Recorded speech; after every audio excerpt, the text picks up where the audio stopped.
谭松韵春和之上，娃娃脸能撑起卫检检察官的威严吗？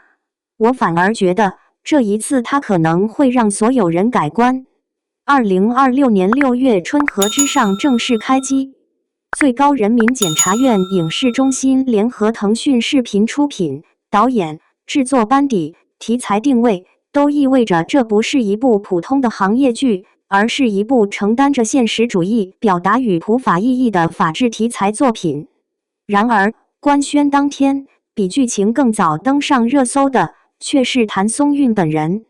评论区几乎出现了两种截然不同的声音，有人兴奋地表示期待，认为谭松韵终于挑战全新的职业角色，也有人毫不客气地提出质疑，他这张娃娃脸真的能演检察官吗？一时间，关于娃娃脸到底能不能撑起卫检检察官的话题迅速发酵。大家好，欢迎大家回到我们的华语娱乐频道。说实话，当我第一次看到剧照的时候，我也短暂地产生过这样的疑问。毕竟，在很多观众心里，检察官应该是什么样？成熟、冷静、威严，眼神凌厉，说话掷地有声。而谭松韵这些年留给大众最深刻的标签，却一直都是少女感。这种反差本身就足够制造争议。但是，当我认真去了解春和之上的故事设定之后，我反而越来越觉得大家可能把未成年人检察官想得太简单了。大家质疑的其实不是演技，而是固有印象。谭松韵已经30多岁，可是直到今天，她依然逃不开长得太年轻这件事情。这是优势，也是束缚。最好的我们里的耿耿，以家人之名里的李尖尖，锦心似玉中的罗11娘，归路里的归晓。她塑造过太多少女角色，尤其是李尖尖，几乎成为她职业生涯最成功，也是最难摆脱的标签。很多演员都希望拥有一个代表角色，可代表角色有时候也是一种限制，因为观众会下意识把演员和角色绑定。于是，当他穿上检察制服的时候，不少网友第一反应不是角色，而是这不是李尖尖吗？这种刻板印象比任何演技挑战都更加困难。很多演员都经历过类似阶段，有人因为演反派太成功而一直演坏人，有人因为古装爆火，现代剧始终打不开市场，有人因为偶像剧太深入人心，演现实题材总让观众觉得出戏。谭松韵现在面对的也是同样的问题，不是她不会演，而是观众愿不愿意相信她。卫检检察官到底需要什么样的气场？我看到不少评论说，检察官就应该有压迫感。这句话我其实并不完全认同。如果演刑侦剧里的公诉人，也许需要；如果演反腐剧里的检察长，也许需要。可是春和之上的主人公是未成年人检察官，他每天面对的人不只是犯罪嫌疑人，更多时候他面对的是遭受校园霸凌的孩子，是经历家庭暴力的少年，是网络诈骗中的未成年受害者，是心理创伤严重不愿开口说话的孩子。这些孩子真正需要的未必是一张严肃的脸，他们需要的是安全感，需要有人愿意蹲下来耐心听他们讲话，需要有人告诉他们你没有错。所以我反而觉得谭松韵天然的亲和力也许正是这个角色最大的优势。真正优秀的卫检检察官从来不是声音最大的人，而是最懂得倾听的人。这种职业本身就兼具法律与心理辅导双重属性，它既代表法律，也代表温度。柔软并不意味着没有力量，很多人容易把温柔和软弱画上等号，其实这是最大的误解。真正有力量的人不一定需要靠提高音量。春和之上里的季三妹是法学博士，也是卫检检察官。她最大的武器不是愤怒，而是专业；不是恐吓，而是证据；不是情绪，而是法律。真正站在法庭上的检察官，靠的是法律逻辑，而不是表情管理。如果演员能够把专业、自信、坚定演出来，即使没有传统意义上的威严脸，观众依然会相信这个角色。这一点，其实国内不少现实主义作品已经证明过。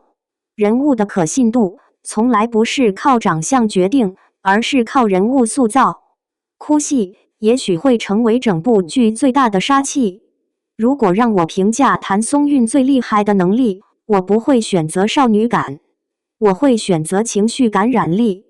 她的哭戏一直很有层次，不是歇斯底里，而是真正能够让观众跟着角色一起呼吸。春河之上涉及校园霸凌、未成年人犯罪、家庭暴力、心理创伤、网络诈骗等多个现实议题。这些案件背后，不只是案件本身，更多的是一个又一个破碎家庭。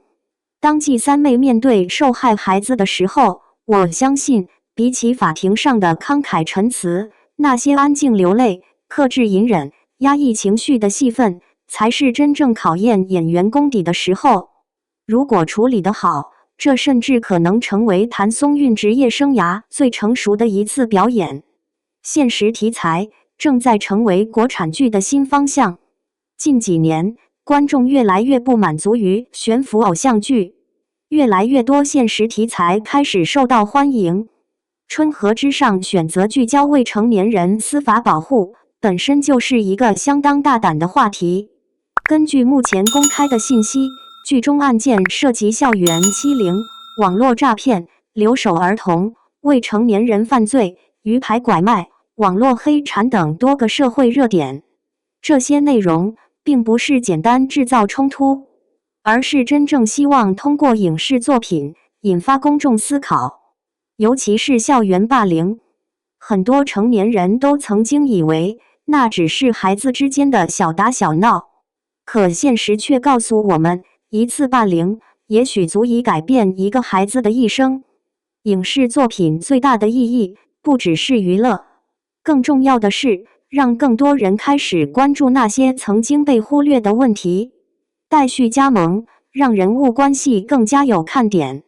另一位值得关注的演员是戴旭，他饰演刑警何亮，一个负责侦查，一个负责起诉，一个冲锋陷阵，一个抽丝剥茧。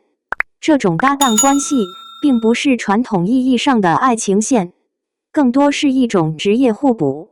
刑警负责寻找真相，检察官负责守护法律，两个人站在不同岗位，却共同完成司法闭环。如果编剧能够减少感情戏，把重点放在案件推进和人物成长上，春河之上的整体品质很可能会更上一层楼。行业专家怎么看？不少长期研究现实主义影视创作的业内人士认为，法治剧真正的难点并不是案件，而是真实。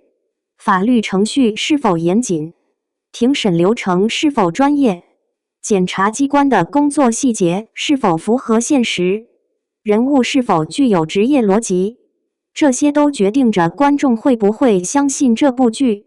影视评论人普遍认为，现实主义职业剧最忌讳披着行业外衣谈恋爱。如果春河之上能够坚持以案件推动人物成长，以司法实践体现法治精神，而不是刻意制造戏剧冲突，那么它有机会成为近年来法治题材中的一部代表作品。法律领域的部分专家也曾公开表示，未成年人检察工作强调的不只是惩罚，更包括教育、感化、挽救和保护。因此，一个兼具亲和力、耐心与专业素养的检察官形象，反而更贴近现实工作状态，而不是单纯依靠外表塑造威严。网友评论也开始出现两极反转。随着更多幕后信息曝光，网络上的讨论开始发生变化。不少网友留言表示，先别急着否定，等预告片出来再说。谭松韵演技一直在线，我更担心剧本。为检察官本来就是面对孩子，亲和力反而重要。现实里很多优秀检察官也不是一脸严肃，相信最高检参与制作，专业度应该不会差。希望这次不要硬塞爱情线，好好拍案件。当然，也有网友依旧保持谨慎态度。题材很好，但最终还是要靠演技说话。娃娃脸不是问题，就怕人物立不住。职业剧最怕悬浮，希望不要浪费这么好的题材。可以看出，大部分观众并不是拒绝谭松韵，而是在期待他交出一份真正有说服力的答卷。我真正期待的，不只是一次角色突破。如果春和之上最终成功，我觉得最大的意义，并不是证明谭松韵可以演检察官，而是告诉所有演员一件事：演员不应该被脸定义，更不应该被年龄定义。真正决定角色高度的，从来不是五官，而是人物塑造。过去10几年，谭松韵一直在突破，从青春校园到古装女性成长，再到都市情感，如今终于迈入现实主义法治剧。这一步注定不会轻松，但越难越值得尝试，因为只有不断跳出舒适圈，一个演员才能真正完成蜕变。对于谭松韵来说，春和之上也许不是最轻松的一次挑战，却很可能成为他职业生涯最重要的一次转型。至于他到底能不能撑起季三妹，我的答案很简单，不要急着下结论，等作品播出，再让角色自己说话。毕竟，真正优秀的演员，从来不是靠争议赢得认可，而是靠作品回应所有质疑。最后，也想把几个问题留给屏幕前的大家。你觉得谭松韵的娃娃脸会成为春和之上的优势，还是最大的短板？如果让你选择，你更喜欢传统威严型检察官，还是温柔而坚定的卫检检察官形象？